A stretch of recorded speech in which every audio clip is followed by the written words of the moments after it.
What's going on, everybody? Welcome back to the Undefeated Post-Weigh-In Show. This one for UFC Vegas 52. We're taking one final look at the fighters as they step on the scales, as they face off with one another before they step into the cage tomorrow, seeing if we can find just one tiny little angle to go ahead and expose and make a little extra cash. Now, as you are well aware at this point, this is the Undefeated Post-Weigh-In Show. Every single thing said on this show is undefeated, unequivocal fact. Not a single wrong pick has been made on this particular show and never will be. First fight of the night, we've got Dean Barry taking on Mike Jackson. Barry came in at 170.5, Jackson 170 on the dot. Honestly, Dean Barry, nothing to report. I mean, he looked fine, looked bored. I mean, he seems like he's been there forever. This is a guy I think that usually fights down a weight class at 155, so 170 didn't seem to be an issue for him whatsoever. Mike Jackson had a rug on his chest, but besides that, great shape, looked fantastic. He looks like he took this opportunity seriously, and he's got a decent size advantage. When these two got up to each other to face off, Mike Jackson was significantly larger. I mean, this is a spot that, I'll be honest, guys, I didn't even bother looking too far into this one. It seems like a complete stay away spot. Mike Jackson has been the guy the UFC has brought in to lose to people before. Barry seems to be the guy the UFC is looking to push up here and get a win. But why? Like, I don't see anything that stands out about Dean Barry. Is he a future star that we should be looking for? I don't personally get it. We've got lines brought to us by Superbook Sports. Make sure you go check them out. Dean Barry is 11-1 as a favorite right now, minus 1100. You got the comeback on Mike Jackson plus 700, and it's a dog or pass spot, folks. Like, there's no way you can lay that kind of a price tag on Dean Barry, and especially considering the size discrepancy here. I mean, that's something we've seen, that Jackson is at least a serviceable grappler, a serviceable, fighter. If Barry isn't just like gonna be the guy next, he probably struggles a little bit here with the size of Jackson, somebody who's at least defensively capable. So this fight probably gets a little hairier than people are anticipating it to be. If you want to throw a dart on Mike Jackson, you go for it. I might do a little bit more research tonight and see if I can poke a hole in Dean Barry's game, because after seeing the face-offs, it's Mike Jackson or nothing. Next fight up, Marcin Prachnio taking on Philippe Lins. Both guys came in at 205 on the dot, and Marcin Prachnio is looking thick. I mean, I got to give credit where it's due. The dude is big, well-muscled, looked good. Philippe Lins, he looked fantastic, folks. This guy came in great shape. 205 looks like it's the appropriate home for him. I know he's been playing at heavyweight for the most part, but he looks like he really belongs here at 205, and he's got a decent size advantage here. This is a spot that I'm actually a little bit excited about. I got plus 105 on Philippe Lins. I got 2 units on him. I'm probably going to add a 1 unit shot on the knockout prop. I think it's at like plus 275, plus 300. So I'll probably throw one more on that. Look for the big score. Just fading Prachnio every opportunity that I get, fading that chin. I think if there's anybody that Philippe Lins in the UFC finally can get that dub over, it's a guy like Marcin Prachnio. And we've seen Prachnio does not like getting hit. So if Philippe just tags him once or twice, this thing probably could be over. I'm also looking at violence here. If you want the under in this kind of a fight, I think that's the way to go. If Lins doesn't quite crack him enough to get him out of there early, Marcin Prachnio probably kicks his leg off. So it finishes one way or the other, in my opinion. We got Preston Parkins taking on Evan Elder, and this is a late replacement fight. I didn't actually get the chance to look into this one. It was off the board on Monday when the opponent fell out, and then since the replacements happened, I just haven't had time to look into it. So Preston Parsons, both guys came in 170. Parsons is massive. He's huge. Really jacked up there on the scales today. Evan Elder, he's got nice teeth. He's part of the nice teeth gang. Team Invisalign. This guy had a good smile, gets up there, great flex, good shape. He looked good. Size advantage goes to Parsons, but geez, both these dudes are jacked. Preston Parsons right now is a minus 130 favorite. We've got Evan Elder, who is a plus 110 underdog. And again, I've got no value adding any kind of a breakdown for this one. I haven't looked into it, so I'll just lean with the big guy. We'll say Preston Parsons. But again, nothing skill-wise to back that up. I got to do my due diligence this evening. But with Bellator being on, who knows if I'm going to get there.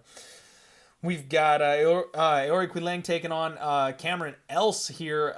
it looks like Aori came in at 136, else 135. No issues for Aori. We are going up at 135. The question we've all been asking all week, what weight class is this fight taking place? We finally got our answer, 135 on the dot. He's used to fighting down at 125, so no issues. Cameron Else, he looked amped up, enjoying himself on the scales today. He made 135 as well, no big deal.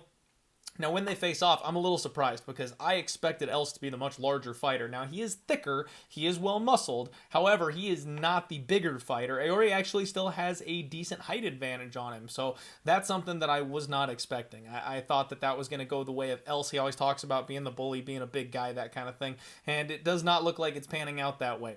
So Aori is a minus 230 favorite. Else is plus 195, and this is a spot where I talked on the Monday show about how I think Else is probably live in the first round. He is a BJJ black belt. We've seen Aori get tapped out before. Hey, over the course of the week, I've cooled off on that thought process. I mean, this is just one where I have this tendency to get suckered into these relatively bad fighters that maybe not be UFC level, but they've got that high finish upside, and I expect them to go ahead and do it in the UFC. I'm trying to work on letting go of that because it is costing me, and it's a thing we see time and time again that these guys just aren't able to adjust to the UFC level, at least not initially. If they are the goods, if they are legit, it takes them a couple of fights to get their feet wet in the UFC, and then they pick up where they left off. They usually don't just run through their first couple of opponents. And especially with how Aori's been tough and durable at this level, we know that Else is a guy that is teetering on maybe being UFC caliber, probably not. So I gotta kind of switch my pick here. I think I'm gonna go with the favorite, Aori Quiñonez. The thing I like more than that, though, is the violence. I mean, the total set at 1.5, the under 1.5, I don't think is half bad, but fight not going the distance, if you can find that, minus 200, 250-ish. I think that's, parlay material because Else is going to go for broken round one, and if he doesn't get it done, we've seen that he just kind of packs up his bag and folds over, and Aori's going to be the more skilled, more technical guy. He probably just breaks him over the course of the rest of the fight. I don't think this one's going the distance personally, so under would be more the look, and I'll go ahead and say Aori Quiñonez gets his win. Tyson Pedro taking on Ike Villanueva up next. Pedro 205 on the dot. Ike Villanueva needed that half-pound, 205.5, but Pedro, he looked good. I mean, some nervous energy from him up on the scale. It's been so long since we've seen this guy. You can't really fault him for not being comfortable up there. It's been a bit. Ike Villanueva, quick weigh-in, no issues. This is a guy who probably could be fighting at 185 if you really wanted to. Has fought at 185 in the past. No problems for him making 205. Pedro is big, folks. He's a massive favorite in this spot, even after that long layoff, and rightfully so. Minus 650 on Tyson Pedro, plus 475 on Ike Villanueva. Ike is one of those guys I mentioned before that's probably not UFC caliber, but has that high finish upside that I have looked to get behind in the past, and I don't know how, I can't bet him here. I just can't do it. I've done it a couple times. There have been a couple of fights, like the Jourdain Wright fight. I thought that's exactly the kind of opponent he'll be able to clip and put down. Cut stoppage, missed my opportunity. He couldn't get it done. I don't expect him to beat Tyson Pedro. I mean, even if Tyson Pedro is not the fighter that we saw the last time out years ago, I still think he's probably enough to go ahead and beat Ike Villanueva. So I don't like that number, minus 650 on a fighter coming back the way that he did, but it's probably justified, and this thing is probably going under. Dwight Grant taking on Sergey Kondashko. We've got Dwight coming in at 170.5. Sergey made 169.5. Dwight looks solid. I mean, I'm never going to get over this guy's body type. If you look at him up there, he has the shortest torso I've ever seen, combined with the longest arms you have ever seen. No wonder he knocks people out with that right hand. They can't see it coming because it loops way out of their vision before it comes back around to clobber them right in the face. Pounded his chest, big flex. He's in good shape as always. Sergey, he looked fine, also in good shape. Another long layoff, another guy I'm not overly familiar with, somebody who we really need to see where he's at this stage of the game. These guys size up well. I think Grant is ever so slightly bigger, but I mean, it's not by a lot. I expect this one to be rather slow paced, kind of pot shotting each other. Either guy could clip the other and put them down, so it's got that finish upside. However, who's going to be the guy doing the finishing, it really could be either one at this point. I'm going to side with Dwight Grant, I guess. He's kind of my boy. I like him. I like his energy, his attitude. Sergey's a minus 120 favorite. Dwight Grant, even money, plus 100. I'll take Dwight Grant. I'll say knockout, I guess. But like I said, this is one of those fights where I expect a staring contest until one guy folds over, or it's going to be the worst decision of all time because neither of them did enough to really deserve it, and the judges have no clue who won. Next up, Jourdain Wright taking on Marc-Andre Barriault. This apparently is a fight taking place at a catchweight. I missed that earlier in the week. I didn't realize this one was going to be a catchweight. So Jourdain Wright came in at 190. Marc-Andre came in at 188.5. Wright gave a massive flex. The dude is huge, filled out, looking good at 190. Seems like a good middle of the road type of fighter. That frame that doesn't quite fit 205, but is a little too big at 185. So works for me. And the boy is rocking a beard. We always see this, man. Anytime you get that fighter with chin questions and they level up in the facial hair, I don't know what it is. There's some magical property about that chin hair that seems to protect their face just a little bit. So keep your eyeballs out for Jourdain Wright tomorrow. Marc-Andre Barriault looked good, casual, classic MAB, no problem for that guy at all. These guys size up really well. I mean, Jourdain Wright, again, another situation where he's got like the slight size advantage, but not something that we really need to write home about. Marc-Andre Barriault minus 185. Jourdain Wright is plus 165. And I'm so tempted on Jourdain Wright, guys. I'm really tempted on Wright just because of what the guy does early on in fights. And Marc-Andre Barriault likes to really get in people's faces and grind them up against the cage. We've seen Jourdain Wright do pretty well in the clinch. His knees, his elbows. I mean, the Jamie Pickett fight, that's how he got him out of there. The cut that he landed on Ike Villanueva, those clinch knees are deadly. So if he's got that extra couple of pounds on him, maybe his chin is a little bit better. His offense is absolutely going to be a little bit better. And he already is a guy that can take people out with one shot. Marc-Andre, he's a durable dude. We saw him get clipped, just got hit on the button in his last fight. That's something where I wouldn't say it's a concern with his durability, except he's turning around so fast. You know, you don't see fighters do overly well with that quick, get that taste out of my mouth, you know, come back and fight immediately. Marc-Andre is a guy that I hate laying chalk on just because I don't believe that he's UFC caliber. I really don't. He's kind of scraping the bottom of the barrel. Like, if you're at all competitive in the UFC, you beat this guy. He's just getting by the fighters that are at that bottom of the barrel. But Jourdain Wright is one of those fighters that is right at the bottom of the barrel. Another spot where I think violence is on the table, just the way that Jourdain Wright fights. And then if Marc-Andre does his thing, he probably roughs Wright up for about 12 minutes and gets a third round finish. So I don't think this one is going the distance.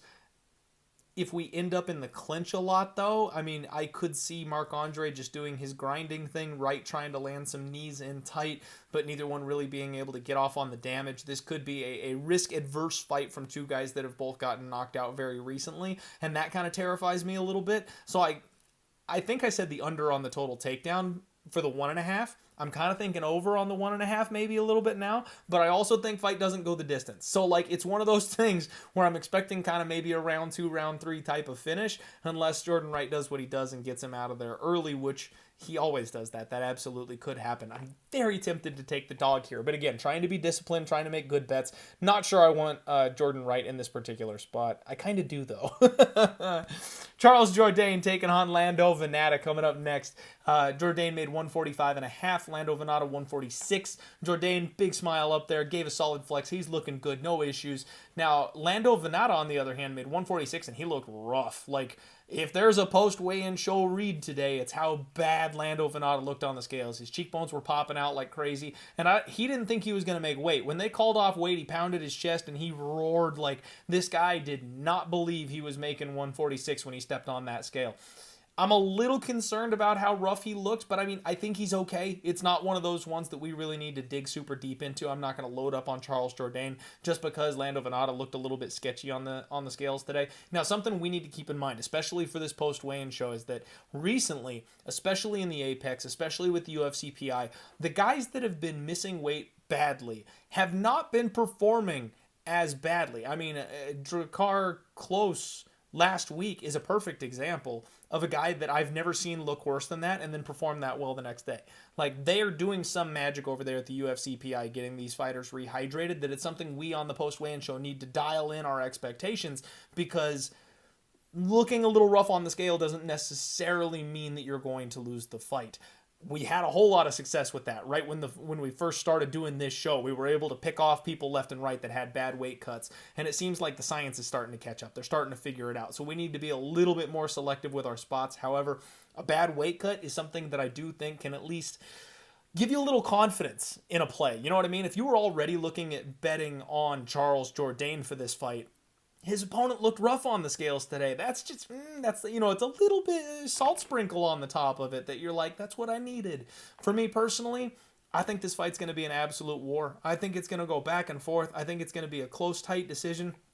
I said on Monday, 50-1, sprinkle that draw prop. Like, this could be the fight that we see, 2 rounds to none, and then Jourdain whips out his third round self and beats the living hell out of Vannata, but doesn't quite finish him and gets us a draw. Like, this is that kind of fight for me. So I really don't want to be on a side from a betting perspective. The odds reflect that. Charles Jourdain is minus 115. Vannata was the dog a little earlier in the week. He's minus 105 now. He's got that wrestling upside. I don't know if he's going to use it, but it's there. It's something we got to talk about. So I'm going to lean with Charles Jourdain, but this fight is incredibly close. And I don't want to be on a side because you really are flipping coins on this one, in my opinion.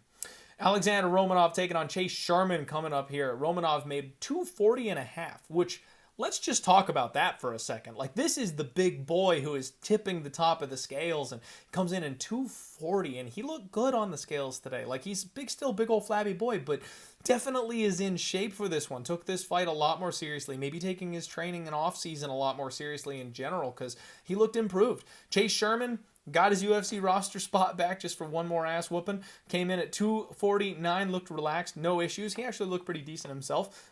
Don't know if he's maybe been training for a fight or looking for a short notice opportunity or something like that, because he looked like he was in decent shape as well.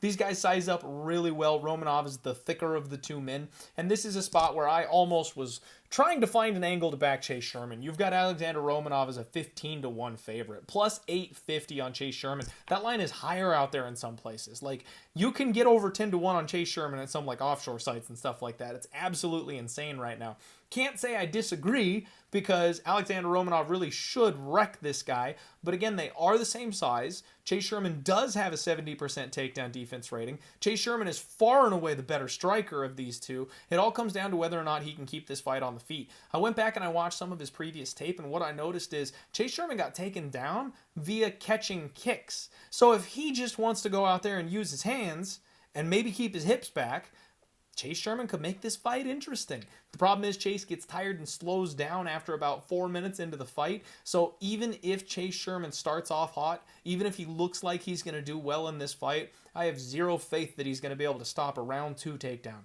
from Alexander Romanov. Like, I want so bad to be the guy that's a complete degenerate and calls the biggest upset in UFC history on this card when everyone is just all over the nuts of Alexander Romanov.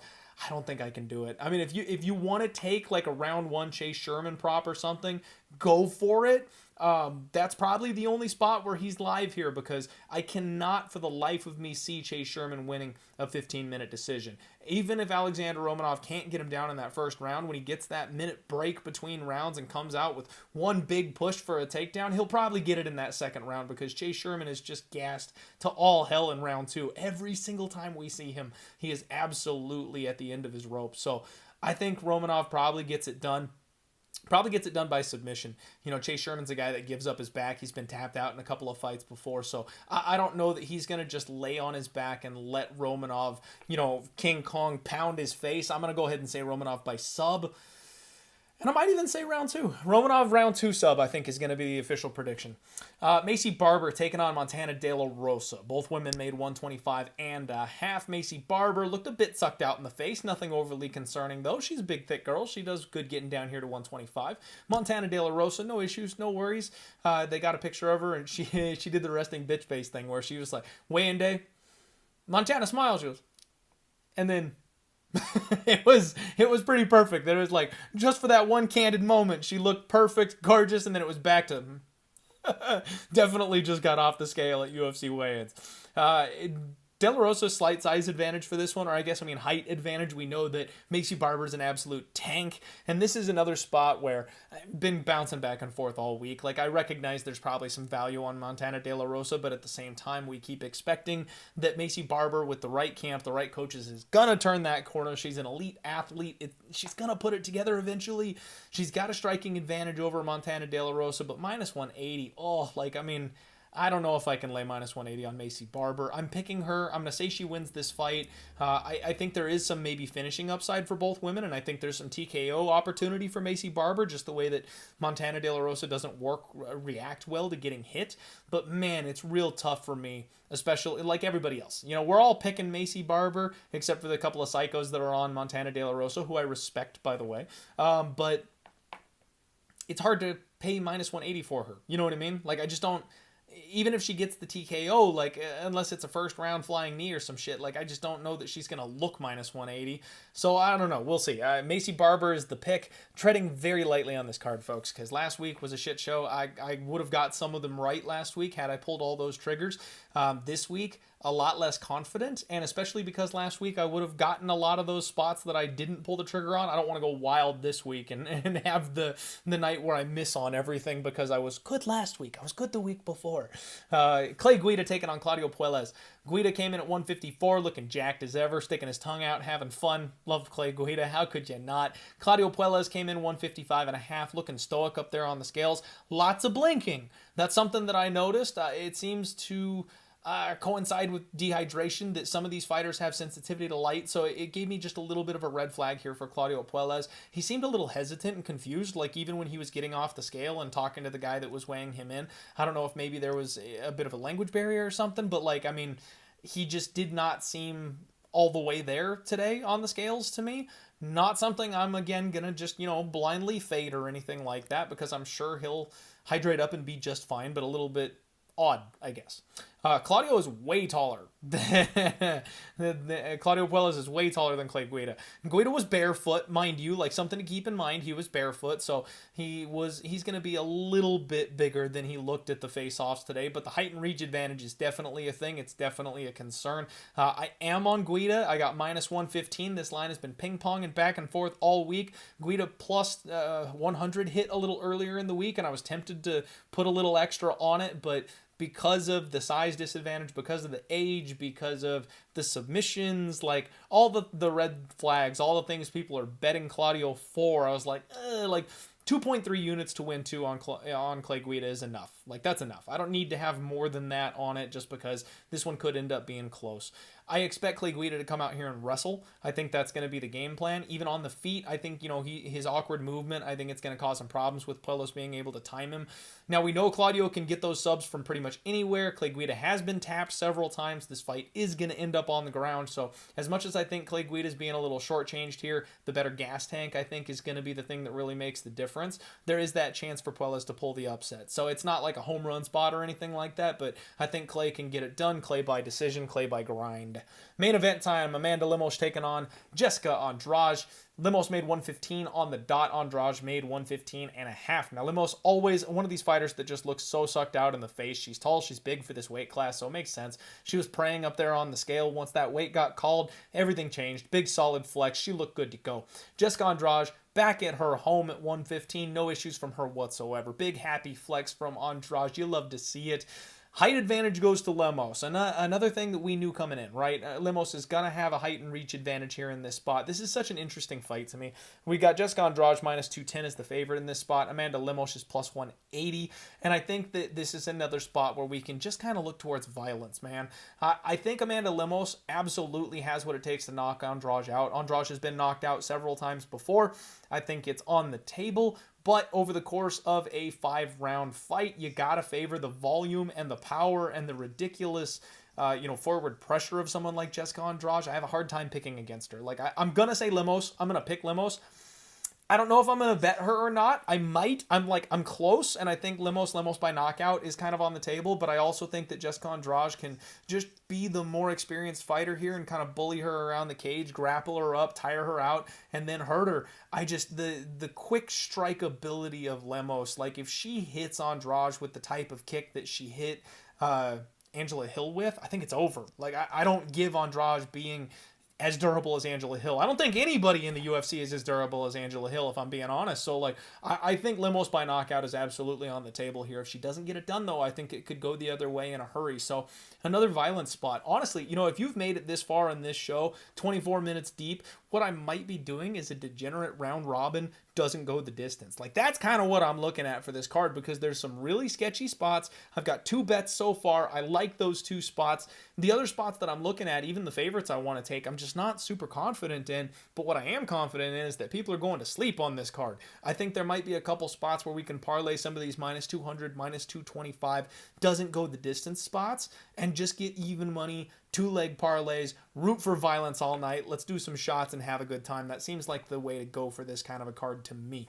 That is the Undefeated Post Weigh-In Show, folks. Give me a follow at DieHard MMA Pod on all social media platforms. You'll find my official picks locked in and posted there.